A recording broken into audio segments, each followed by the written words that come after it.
Dukha dukha le. Luloga ma simbire kama chana lu simbire kama sin dukha jaderi dui. Elu dui la re kama leve. Sin dukha re jone kama depression ma phipu siddha ma jabu. Siddhataya yare nilan ne dui ya. Nyaswa bhaya pe tha de general point karo bharong so lo shin. Pe yama mamyebu de tekana be so de atwe le ne thikhama. Sin ya de atain da takhu ko aida ne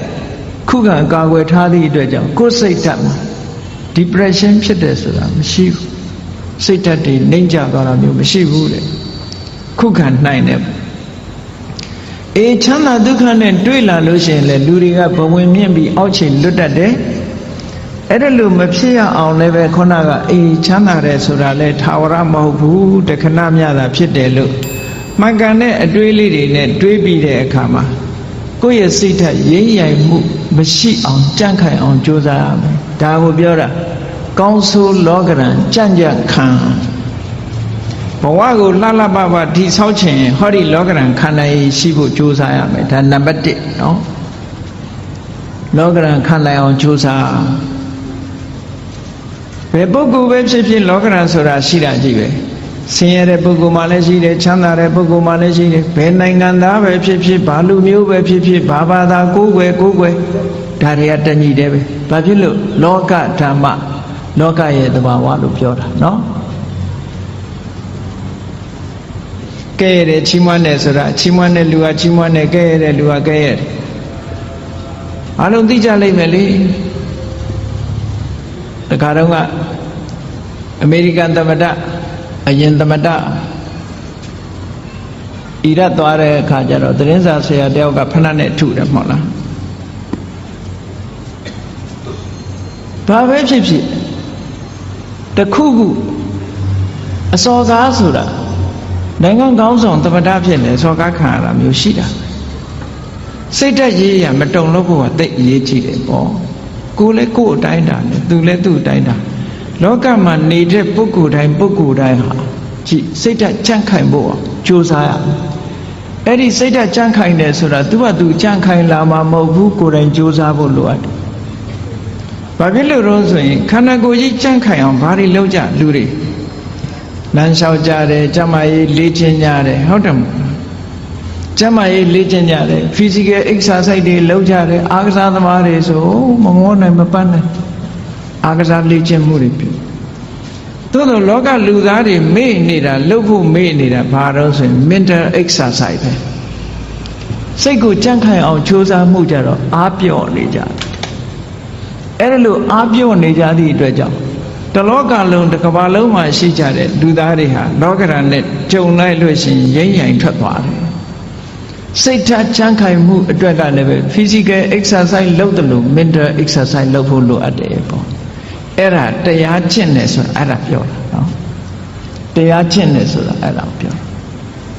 physical exercise လုပ်တယ်ဆိုလို့ရှိရင်လူတွေကလမ်းထွက်ရှောင်ရတယ်ကျန်းမာရေးလေ့ကျင့်ရတယ်အပြေးလေ့ကျင့်တယ်ခန္ဓာကိုယ်ကြန့်ခိုင်အောင်လုပ်တယ်ဒါဖြင့်စိတ်ဓာတ်ကြန့်ခိုင်အောင်ဘာလို့တရားထိုင်တယ်တို့စိတ်ဓာတ်လေ့ကျင့်ခန်းယူတယ်စိတ်တည်ငြိမ်အောင်ကြိုးစားတယ်ကိုယ်အိမ်မှာကိုယ်နေရင်ကနေပြီးတော့မှန်ကန်တဲ့အတွေးကလေးတွေတွေးတယ်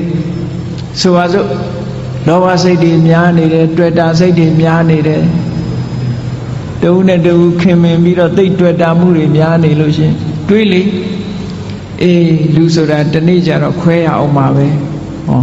မခွဲခင်တို့ဘာတွေလုပ်မလဲတချို့အဲ့ဒါမျိုးကိုစဉ်းစားရမှာမစဉ်းစားကြဘူးပေါ့စိတ်ဓာတ်ကြန့်ခိုင်အောင်အဲ့ဒါတွေကလေ့ကျင့်ပေးရဆိုပါစို့နုပြိုးနေတဲ့အရွယ်ရှိတဲ့ပုဂ္ဂိုလ်တွေကစဉ်းစားရမှာပါစရဓမ္မောမိစရံအနတ္တိတောငါမှအိုခြင်းသဘောရှိတယ်အိုတဲ့သဘာဝငါမှရှိနေတဲ့အိုခြင်းတရားကိုငါမလွန်မြောက်နိုင်သေးဘူးလို့ဒီဟာစိတ်ဓာတ်ကြန့်ခိုင်အောင်လေ့ကျင့်မှုတစ်ခုပဲတချို့အဲ့ဒါတွေတွေးရင်စိတ်ပြည့်စရာကြီးလို့ထင်တယ်မဟုတ်ဘူးစိတ်ပြည့်စရာတွေးတာမဟုတ်ဘူးသဘာဝအမှန်ကိုသိအောင်ကြိုးစားစိတ်ဓာတ်ဆိုတာသဘာဝအမှန်ကိုသိမှ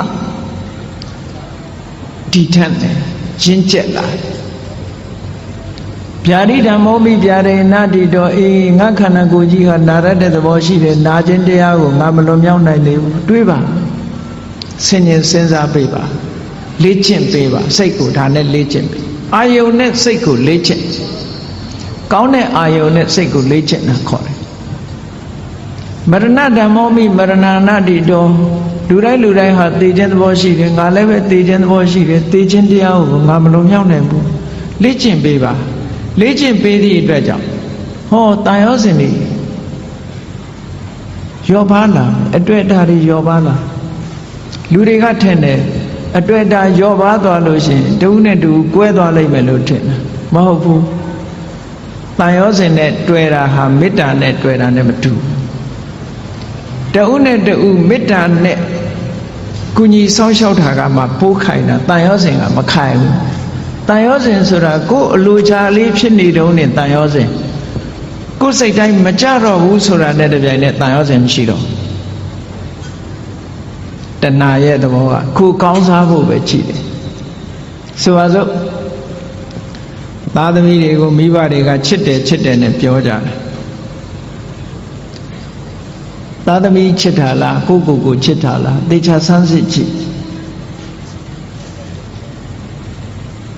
အများကတော့ဖြေလိုက်မယ်သားချစ်တယ်သမီးချစ်တယ်ပေါ့ဒါဖြင့်အဲ့ဒီသားသမီးကိုဘာကြောင့်ချစ်နေတာတုံးလို့မေးလိုက်လို့ရှိရင်ဒီသားသမီးလေးကိုကြည့်ပြီးတော့ကိုယ်စိတ်ထဲမှာစိတ်ချမ်းသာနေအာကိုနေတယ်ယုံကြည်နေတယ်ငါတက်ကြီးရင်ငါသားလေးကငါဆောင်းရှောက်မှာပဲငါသမီးကငါဆောင်းရှောက်မှာပဲနဲ့ဟောအာကိုမှုတွေတွေ့တာမှုတွေအဲ့ဒီလိုမျောလင်းချက်ကလေးတွေနဲ့ထင်အဲ့ဒီသားသမီးကကိုယ်ဒုက္ခပေးလာပြီဆိုရင်မိဘတွေဘာလုပ်ကြတော့အိမ်ကနေနှင်ချပြီးအမွေပြတ်ကြော်ညာကြတယ်မဟုတ်လားအဲ့ဒါဖြင့်အဲ့ဒီသားသမီးကိုချစ်တယ်ဆိုတာဘာကိုချစ်တာတော့လို့မေးလို့ရှိရင်ကိုယ့်ရဲ့ပျော်ရွှင်မှုကိုဖျက်ဆီးလာပြီးကိုယ့်ရဲ့ဘဝကိုထိခိုက်လာပြီးဆိုလို့ရှိရင်အဲ့သားသမီးမချစ်တော့အဲ့ဒါကိုကြည့်မယ်ဆိုရင်မိဘတွေကတကယ်ချစ်တယ်ဘာကိုချစ်တာတော့ကိုယ့်ဘဝကိုချစ်တာပဲကိုယ့်ဘဝကိုထိပါလာပြီးနှောင့်ယှက်လာပြီးဆိုရင်လက်မခံတော့ဘူးလေချစ်လာပါတယ်ဆိုတော့ဇနီးမောင်နှံတွေ divorce လုပ်ကြတယ်၊ကွာရှင်းကြ။ဘာဖြစ်လို့ပြောကြတဲ့အခါမှာစိတ်သဘောထားချင်းမတိုက်ဆိုင်လို့ဆိုလိုတာကသူ့စီကကိုပျော်ရွှင်မှုမရဘူးကိုယ့်စီကသူပျော်ရွှင်မှုမရဘူးကိုယ့်ရဲ့ပျော်ရွှင်မှုတွေဆုံးရှုံးကြတယ်အဲ့ဒီဆုံးရှုံးတာကိုမကြိုက်တာပဲအမှားတကယ်အနိတ္တရာကိုလိုက်ရှာကြည့်လို့ရှိရင်မြတ်စွာဘုရားကဒါကြောင့်မို့ဟောတာအတ္တသမံပေမနတ္ထိကိုချစ်တာလောက်တခြားကိုအချစ်နဲ့တူတဲ့အချစ်ဆိုတာမရှိဘူးလို့ဒီလိုပြောတာဒါတကယ်ကိုအစစ်အမှန်ကိုဟောဒါကြောင့်မို့လို့မေတ္တာဆိုတာကတော့အဲ့ဒါမျိုးမဟုတ်ဘူးတဏှာကရယူလို့တယ်ခံစားလို့တယ်ဒါတဏှာချစ်မေတ္တာချစ်ဆိုတာကအဲ့ဒါမျိုးမဟုတ်ဘူးသူများအတွက်ပေးဆက်ခြင်းမေတ္တာချစ်ကသူများအတွက်ပေးဆက်တယ်တဏှာကကိုယ့်အတွက်မေတ္တာကသူ့အတွက်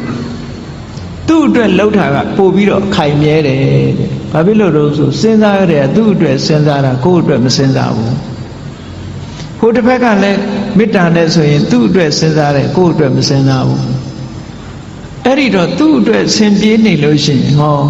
မကွဲမကွာဖြစ်တာပေါ့ဟိုလူကလည်းငါအတွက်စဉ်းစားတယ်ဟိုလူကလည်းငါအတွက်စဉ်းစားတယ်နှစ်ဦးကိုယ့်အတွက်ကြီးပဲစဉ်းစားတယ်လိုဘဖြစ်နေတဲ့အချိန်မှာတော့ကိုယ့်အတွက်ဖြစ်နေရင်ခြေနဲ့တယ်ကိုယ့်အတွက်မဖြစ်တာနဲ့တပြိုင်တည်းခွဲကြရောအဲ့တော့မေတ္တာချစ်နဲ့တဏှာချစ်တခြားနည်းနဲ့ပြောမယ်ဆိုလို့ရှိရင်မေတ္တာချစ်ကအေးမြပြီးတော့တဏှာချစ်ကပူလောင်နေတယ်တဏှာရဲ့နောက်ွယ်မှာဘာတွေလာတော့ဆိုတောကဆိုတာရောက်လာစိုးရိမ်တာတွေပူဆွေးတာတွေဒါတွေဖြစ်လာမေတ္တာရဲ့နောက်ကမှာဒါတွေလုံးဝမရှိဘူးအေးချမ်းတယ်တည်ငြိမ်တယ်ဆိုတာတွေဖြစ်တယ်ဒါကြောင့်မို့မေတ္တာနှလုံးသားနဲ့ချစ်နိုင်အောင်ကြိုးစားအဲ့ဒါပို့ပြီးတော့ခိုင်မြဲတယ်စိတ်ဓာတ်ကြံ့ခိုင်မှုနဲ့ပတ်သက်ပြီးတော့ဒါကိုမြတ်စွာဘုရား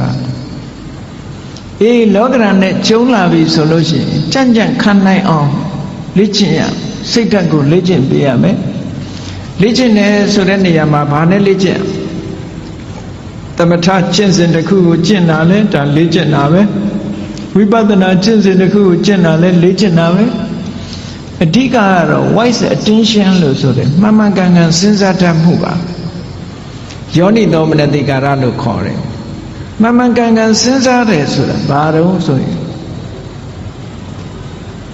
အဆိုးဘက်ကမကြည့်ဘူးကောင်းဘက်ကကြည့်အကုသိုလ်ဖြစ်အောင်မကြည့်ဘူးကုသိုလ်ဖြစ်အောင်ကြည့်တယ်အကောင်းဘက်ကတွေးတယ်အရာရာမှာအကုန်လုံးအကောင်းဘက်ကတွေးရမှာလားလို့ဆိုဒီလိုတော့မဟုတ်ပါဘူးမှန်ကန်တဲ့ဘက်ကအကောင်းဘက်ကစဉ်းစားနိုင်တတ်ရမယ်အဆိုးဘက်ကကြည့်လို့ရှိရင်အဆိုးဆိုတာအပြစ်ကိုကြည့်တဲ့အခါမှာအရာရာမှာအမှန်ကိုကြည့်ဖို့လိုအပ်တယ်ပေါ့ဆိုပါစို့လူတယောက်ပေါ်မှာကိုယ်ကဒေါသဖြစ်တယ်ဒေါသဖြစ်တယ်ဆိုတာ तू ဘာအတွေးနဲ့ तू ဒေါသဖြစ်တယ်လဲလို့ဆိုရင်ဒီကောင်ကငါ့ကိုစော်ကားတယ်တက်စော်ကားတာပဲဆိုတဲ့အဲ့ဒီအတွေးတွေနဲ့တွေးလိုက်မယ်ဆိုလို့ရှိရင်ဒေါသဖြစ်လာမှာအဲ့ဒီအတွေးမဟုတ်ဘဲနဲ့ပြောင်းပြီးတော့တွေးလိုက်တယ်तू ဆဲတာ तू ဆိုးတာငါကပ်ပါတာမဟုတ်ဘူးငါနဲ့မဆိုင်ဘူး तू ဆိုး तू ခံလိုက်မယ်ငါမပတ်သက်ဘူးလို့ဆိုရင်သူ့ဘောမှာဒေါသမထွက်ပြန်ဘူးအတွေးလေးဟာဒီနားလေးတင်မဲ့ကပ်ပြီးတော့ခွင့်လွတ်တတ်တဲ့အတွေးဆိုတာလည်းရှိလူတွေကကိုကြတော့ခွင့်လွတ်တယ်သူများကြတော့ခွင့်မလွတ်ဘူးဆိုတာလောကမှာထင်ရှားတယ်နော်ကိုကြောင့်ဖြစ်လို့ရှိရင်မတော်တဆလို့ပြောတယ်သူများကြောင့်ဖြစ်လို့ရှိရင်နမောနမဲ့လို့ပြောတယ်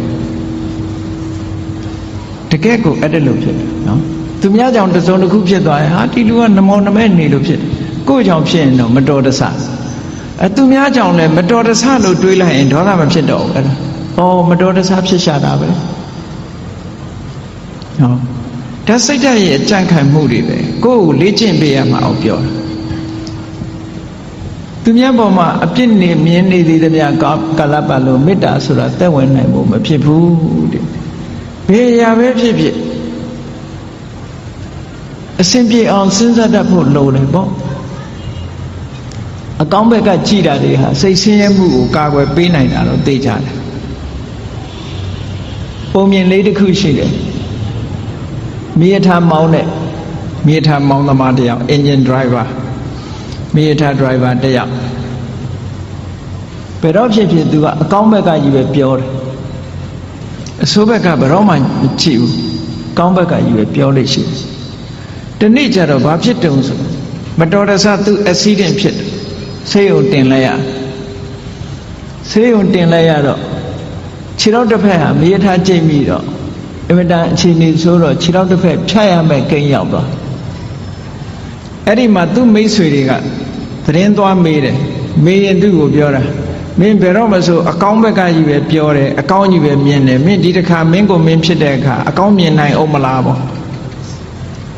အကောင်းမြင်နိုင်အောင်မလားမင်းကိုယ်တိုင်ခြေထောက်တစ်ဖက်ဖြတ်ရတော့မယ်မင်းဘယ်လိုလုပ်အကောင်းမြင်မလို့ဆိုတော့အဲ့ဒီလူကပြုံးပြီးတော့ဘာပြောတော့ဆိုလို့ရှိရင်တငယ်ချင်းတို့တဲ့ငါဒီကနေ့ကစပြီးတော့ခြေထောက်ဒီဖနက်ဟာတစ်ဖက်ဖိုးသက်သာသွားပြီငါဖနက်ဟာနှစ်ခုမဝယ်ရတော့ဘူးတစ်ခုပဲဝယ်ရတော့မှာအကောင်းဘက်ကနေကြည့်ပြောတာနော်ဖနက်တရံထဲမှာတစ်ဖက်စာပဲငါဝယ်ရတော့မယ်ဆိုတစ်ဖက်ဖိုးငါသက်သာသွားပြီလို့ပြောတာခြေတော့ဖြတ်ရလို့ဖြစ်ရလေခြင်းဆိုတဲ့အတွေးကိုမတွေးဘူးဖနက်တစ်ဖက်ဖိုးသက်သာသွားပြီအကောင်းဘက်ကမြင်တာတချို့နေရာမှာ wise attention ဆိုတာအဲ့ဒါမျိုးကိုပြောတာတစုံတစ်ခုဖြစ်လာလို့ရှိရင်စိတ်ဆင်းရဲနေမဲ့အစားအကောင်းဘက်ကလှည့်တွေးပြီးတော့လှုပ်တင်လှုပ်ထိုက်တာလှုပ်အောင်ဒါပြောတာနော်လှုပ်တင်လှုပ်ထိုက်တာစိတ်ပူပန်တာနဲ့လှုပ်တင်လှုပ်ထိုက်တာဆိုတာနဲ့တခြားစီတချို့ကမကောင်းတာဖြစ်ပြီဆိုလို့ရှိရင်စိတ်ထဲကပူပန်ပြီးတော့ဘာလို့မှမသိညာလို့မှမသိစိတ်တွေဆင်းရဲပြီးတော့အဲ့လိုနေတယ် အဲ့ဒါလို့မဟုတ်ဒါအဖြေမဟုတ်ဘူးတဲ့အဖြေမဟုတ်ဘူးစိတ်ပူပန်နေမဲ့အစားပူပန်မှုကိုလျှော့ချပြီးတော့ဘာလို့သင့်တယ်ဆိုတာကိုစဉ်းစားဖို့ပဲလိုအပ်တယ်ဟောတာစိတ်ရဲ့စွမ်းရည်တွေကိုဒီလိုလေ့ကျင့်ပြရမယ်လို့ပြော